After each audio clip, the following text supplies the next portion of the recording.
Okay, so I have this here, my rotary cutter. One of the things I like to use is the small rotary cutter for curves, just because it's easier to do a curve. If you only have the 45, that's fine. But the more curves you do, you'll fall in love with the 28 millimeter. Don't use the 60. Yeah, yeah. So the bigger the wheel, the harder it is to make the curve. The smaller your wheel, the easier it is to make the curve. So I've got this lined up, and this is the precise one. So I'm going to hold it just like I would a straight edge. And hopefully I changed my blade. Nope. Okay, so now I have my two pieces. They're stacked. I'm going to take a top one and a bottom one and match it, and a bottom one and a top one. So I have them all set there right now. They fit exactly. Okay? They're not going to fit exactly when you sew them. They're going to get a little wonky.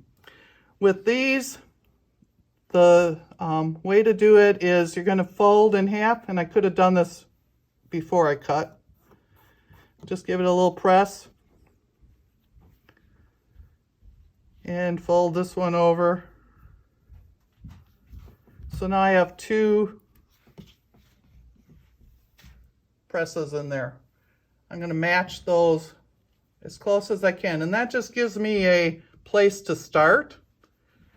And with curves, you don't use a lot of pins, and you don't use them very often, but I'm going to use this pin here, and I'm going to just stick it in there where I matched them. And again, I didn't worry real close about having to make that. And then I'm going to match my ends. Okay, so I got this gap in here now, and that's okay. So once you have that, you're going to go over to your machine. Okay, so once you have them all put together, at least get a big chunk of them done, then you square up. Don't make one, square it, make another one, square it, because invariably down the line you're going to have one that's an inch too small. Then you use your square here and say, okay, which one's my smallest one? What's the largest block I can get out of that? And then say it's 4.5. Okay, I'm going to trim all mine to 4.5. So another way I do that is so that I remember is once I decide what my block size is, I'll use my painter's tape and put it on my ruler.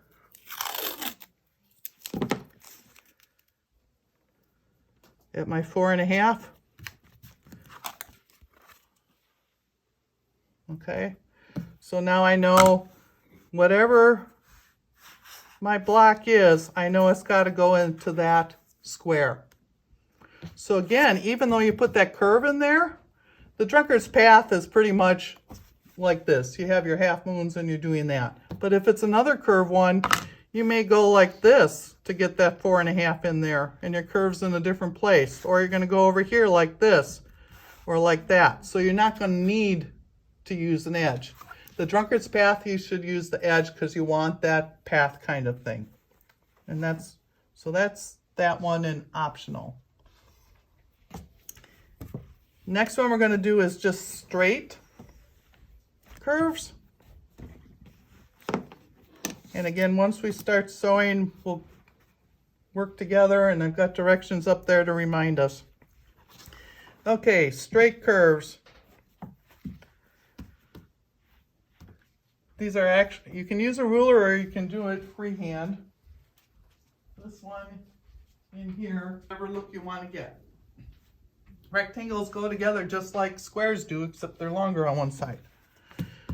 Okay, this one here, I have 3 different ones. And the trick to this is you're going to start with your rectangle, and along the bottom here, I don't think you can see it, you draw a straight line about 1/4 inch. That's your grounding line, and that's because as you're cutting, you can get confused and go and put your fabric the wrong way after you cut it. You're sitting there going, okay, it's so fine here, which way did it go? So if you draw that line, you know, the line's always on the bottom. So when I cut this into pieces, I know what's going to be there. So let's see. Let's just cut this one. So I've got this. I've got my bottom down there. I can use my ruler if I want. Susan, you'll probably use your ruler, right? Yes. You can use your ruler or you can do it freehand.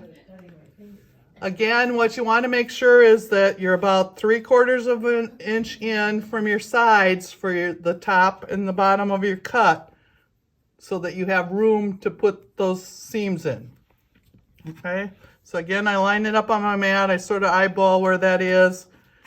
And then I sort of decide, okay, what way do I want to go? I'm going to start on the left side.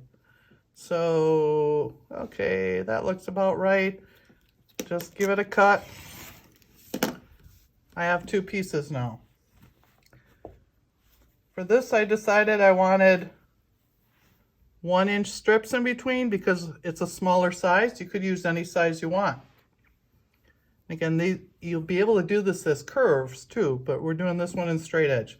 So I've got that's going to go in between here. My strips are longer than my square so that I have the room. I'm just going to flip it over and sew my 1/4 inch seam. Okay, so this one you want to stay with your 1/4 inches. Keep your 1-inch piece on top because it's the small one. So you want to make sure if you sew from this side, you have small fabric on the bottom, plus it doesn't always keep that equal distance. If you're using your strip, you can sort of eyeball and see, oh yeah, I went a little sideways. So use your strip on the top. Where'd it go?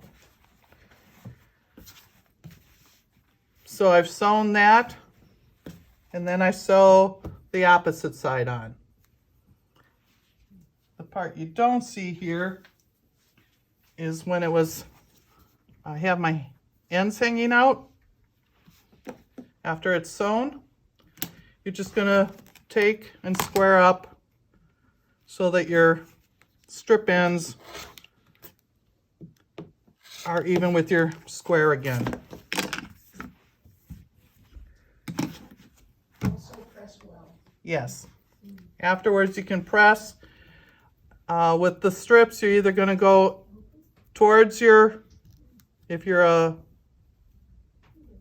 I tend to do open seams, not for any reason except that I like open seams, and the more curves I put together, I get wads and bunches, so I do use open seams.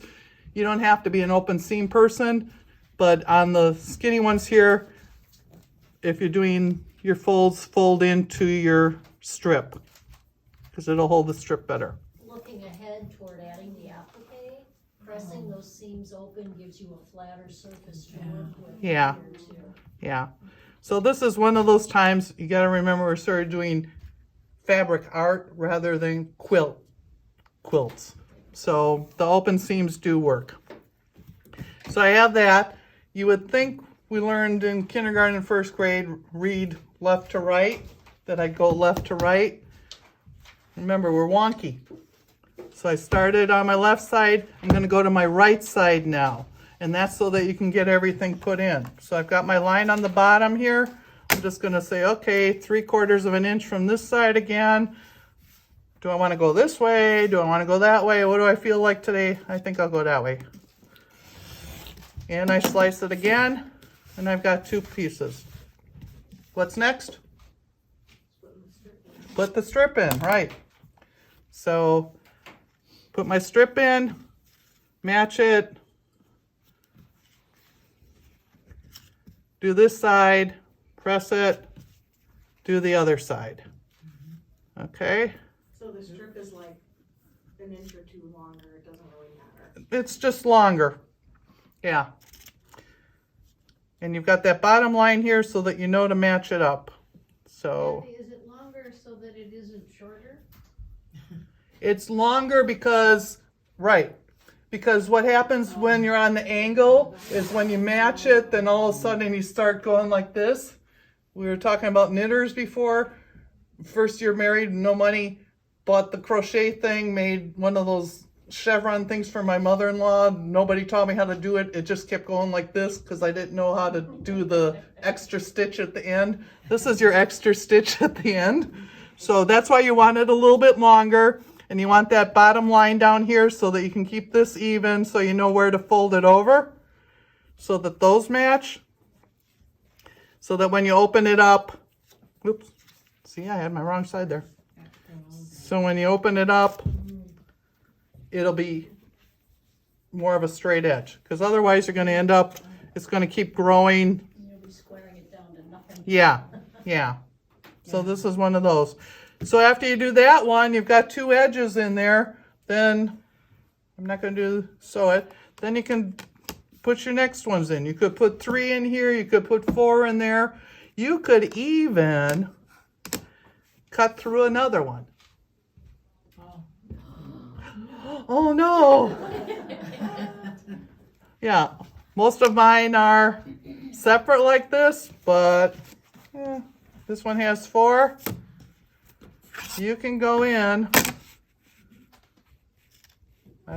This one's already trimmed up, so I'm not going to really cut it, but I could start from down here now and go this way, and then I'm going to have an overlap. It'll start to look like a weave. Okay, so again, don't think ahead. Look at it and go, well, it looks good. And do it. And then, oh, surprise.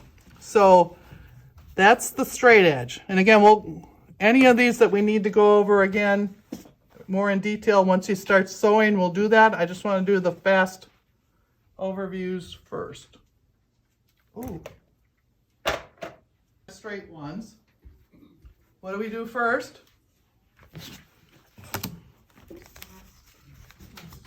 Two squares, 2 pieces of fabric.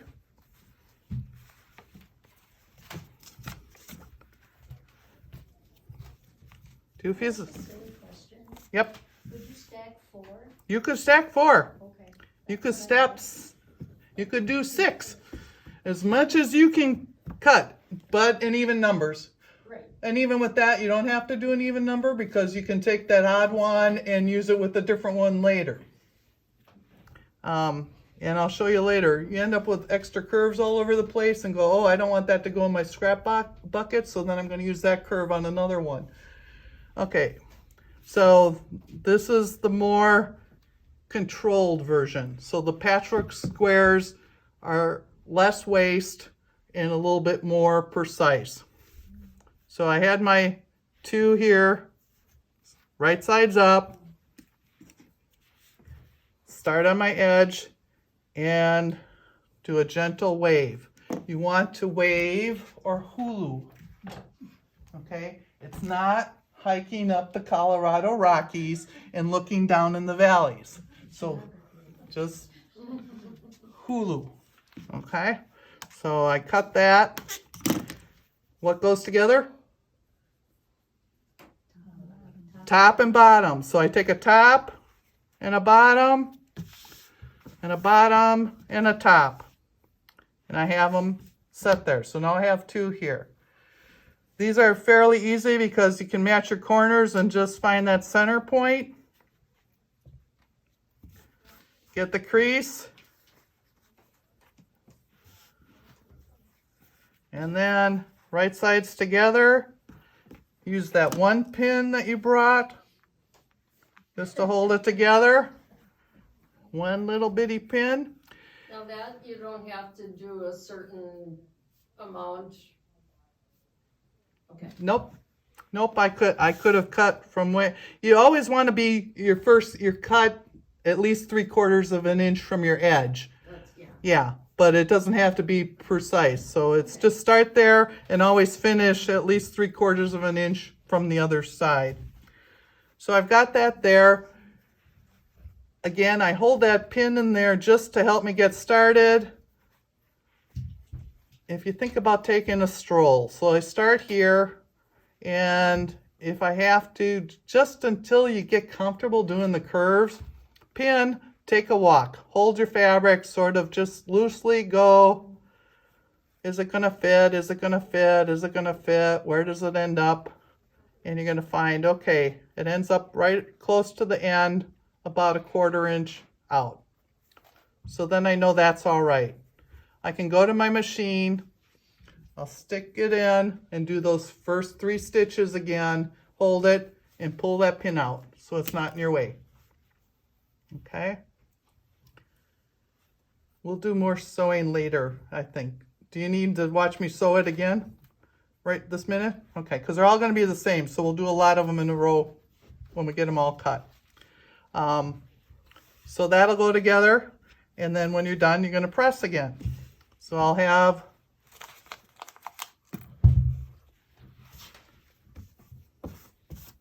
one done. They're still going to get a little wonky. You're going to have those edges. That's why we start with a bigger square.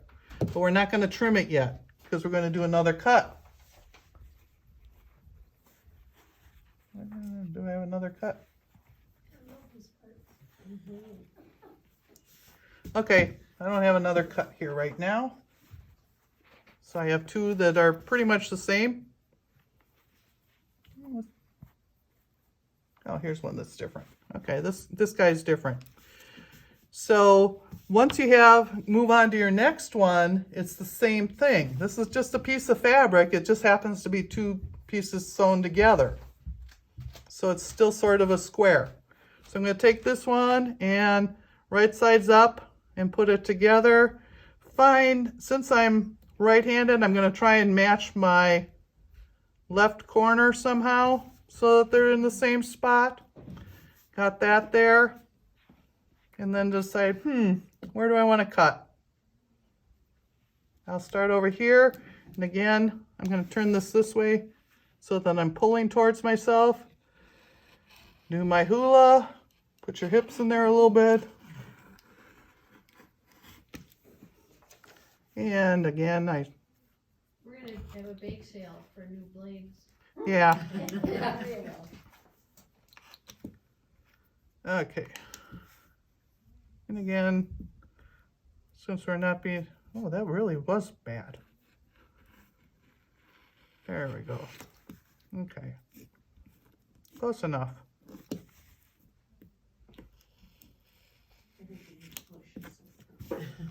Okay. So, top to bottom, bottom to top. Yep. That's how you end up with all those little pink, and this one here is probably going to lose it in the thing. So again, sort of find my center, do my little stroll to the end just because I'm worried about it. Go there, start, and sew my curve. So this is how you made the background for the gray one, Yep, but you started with like, back quarters. there you go. Yeah. So You this did is, 2 of them probably, and then put them together, and then did another. yep, yep. So this is for when you're doing the squares, and you see I started with large ones. This is when you have 3. So I've got 3 in there now. I got 4 in there. And you can see I sort of have a rectangle here now. So after I get them all sewn, I decide, okay, 6.5 inch square sounds good. And I'll trim it.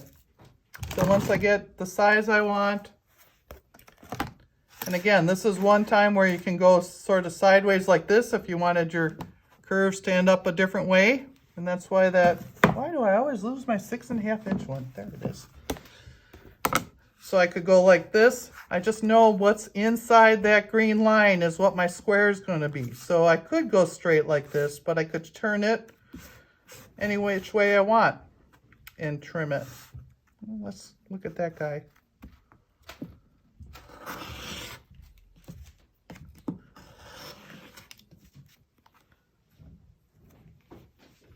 Sorry, I'm reaching around here.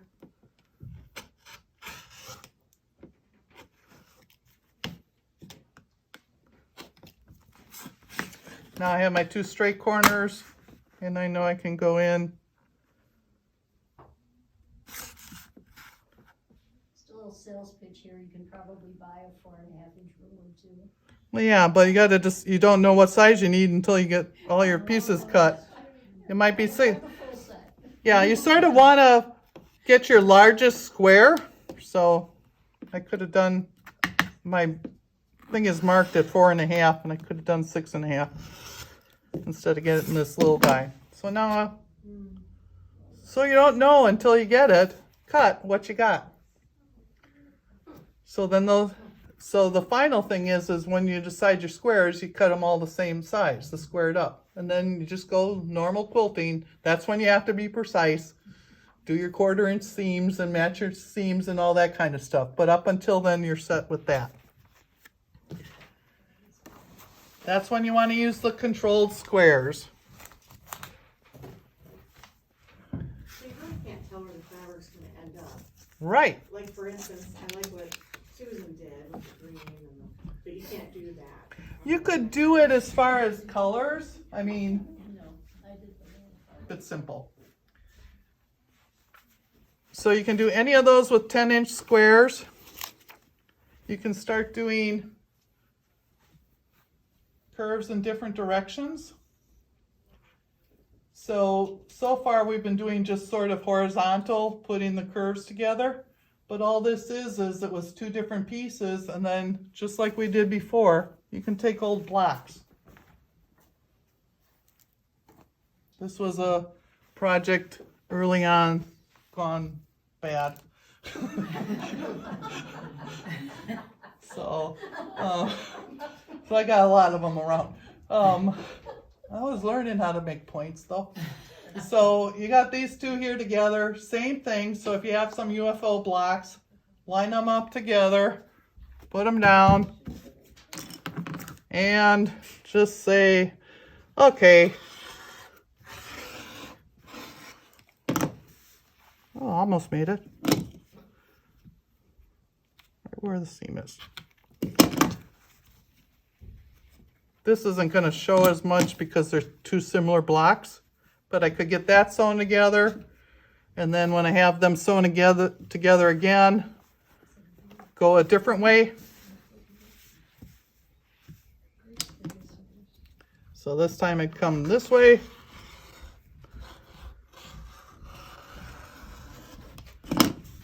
So now I'm going to have different curves. So if I have different colors, probably put a solid or something or a different print underneath. Now if I added this, if I had a different fabric underneath, I'd have all that piecing from these blocks plus the curves in there now. What am I going to get? I don't know. It's going to be fun. Like a different color, just a solid or something. Yeah, that's what I should have done, was put a solid behind there. Yeah, that would have been cool too. But see, even this, I could add, oh no. So the premise is 2 pieces of fabric together, doesn't matter what kind or what shape, because even this is all just scraps out of my scrap buckets. So none of them were even rectangles. Lay them on top of each other, cut your curve, and go.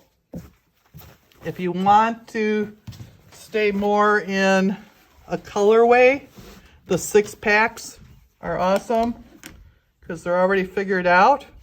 So my grays were a 6-pack.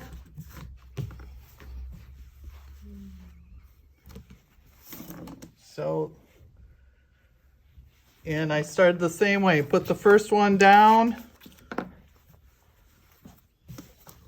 Put one, so this one's already cut. You can put that down on top of this one here. Right sides together. Get rid of that one here.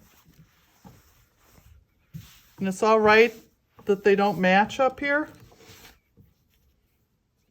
I'm going to have to go sideways again.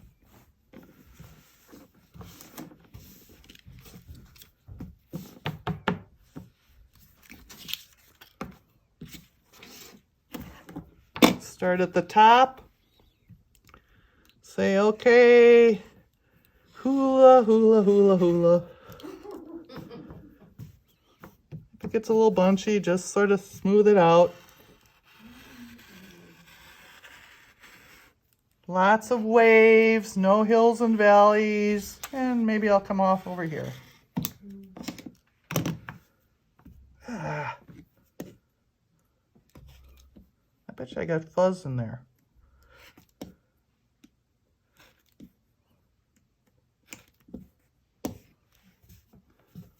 That or I gotta go buy new blades. Okay. So I have my 4 pieces here. Top to bottom. This one's gonna go in here.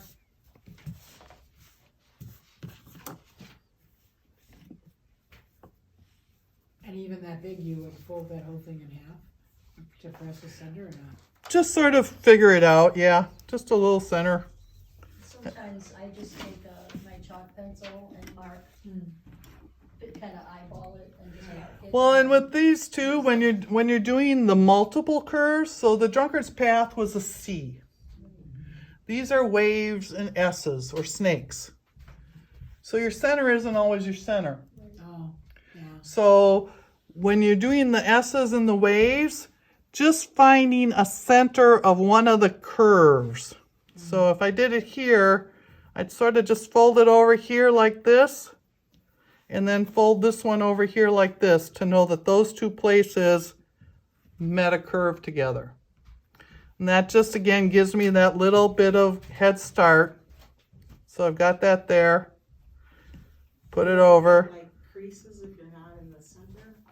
Or like, if you get off a little bit, would it give you like, a crease or it would not? No, I lost my one pin.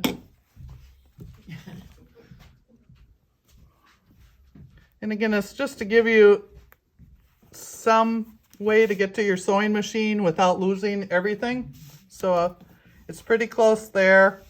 I'm going to come, do my little stroll, walk, walk, walk, walk, walk, walk, walk, walk. And I pretty much am pretty close up to the top here.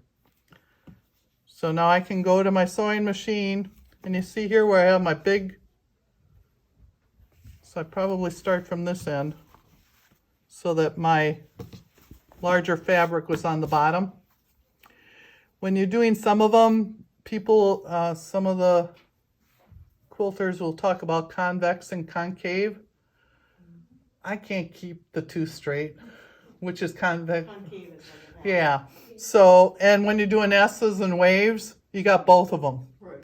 Okay, so there are going to be some people that say, oh, you got to always sew with the concave on the bottom and the convex on the top. No. Whichever way works for you, whichever way your body works makes sense. So, and sometimes it's going to be one way and sometimes it's going to be the other way. So, those are one of the rules. You don't have to follow the rule. You have to just do what works best for you. So it's going to be about 1/4 inch from the top again. So, and I'm going to sew all the way down. And keep doing it. Remember to take your pin out, go all the way to the edge. So I still have this piece here. I can use this, and that's how you get some of the skinny pieces. Again, just so I have 2 pieces of fabric together. Oh, there's my pin. That's probably how I nip my blades. Yeah, leave the pins on the mat. Okay, so this one's on here. I can get a nice little skinny one out of there. And what you can do is put it a little bit higher, as long as you know you got something on the other side to cut. And I can even go along this if I wanted. If you're going to do that, can you see that part? You want to cut into that smaller piece a little bit. So I don't have to, I can still go along with the same curve I had there and not waste as much. And I know I didn't cut through there.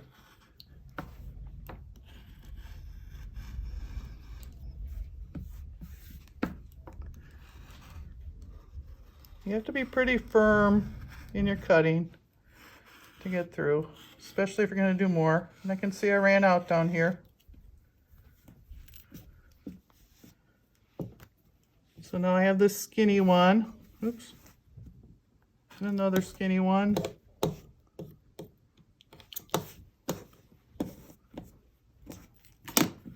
But this one should fit right into here. And it does. So now I can do that one and sew it in. And I still have another skinny one. I probably wouldn't use this one, but you could. When I was doing my layers with the fat quarters, it was just basically, here's my dark ones, put my next one up, put the curves on top of it. I didn't trim this edge here, so I could decide how wide I wanted it. You can cut 5-inch strips, 4-inch strips. I wouldn't go smaller than a 3-inch strip. That'll give you skinny curves, but 3 inches is probably as narrow as you want to go to start because you're going to cut more. So if you don't want to work with a full fat quarter across, cut your fat quarters into strips and then use those strips, which we probably have some around here.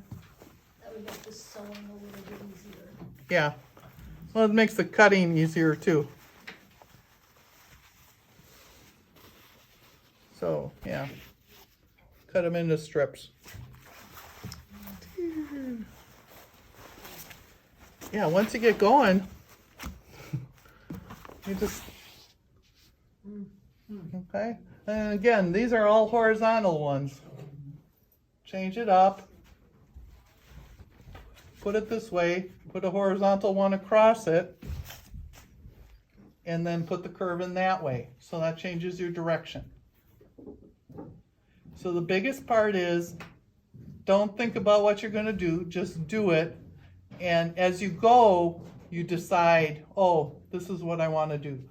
With your background, you're going to end up with all those edges like this. Keep making it until you find something you like and the size you want. So if you know you sort of want to go 18 by 24, build it to 24 by 30, and then you can cut it. And again, even with this, you don't have to cut straight. You could cut this way and have all of your waves going up. So it's a lot of stop and think but don't think. Does that make sense? Stop and think but don't think.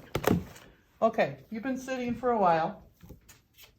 So I want everybody to get up and grab a couple marshmallows. Not to eat yet, you can eat them later.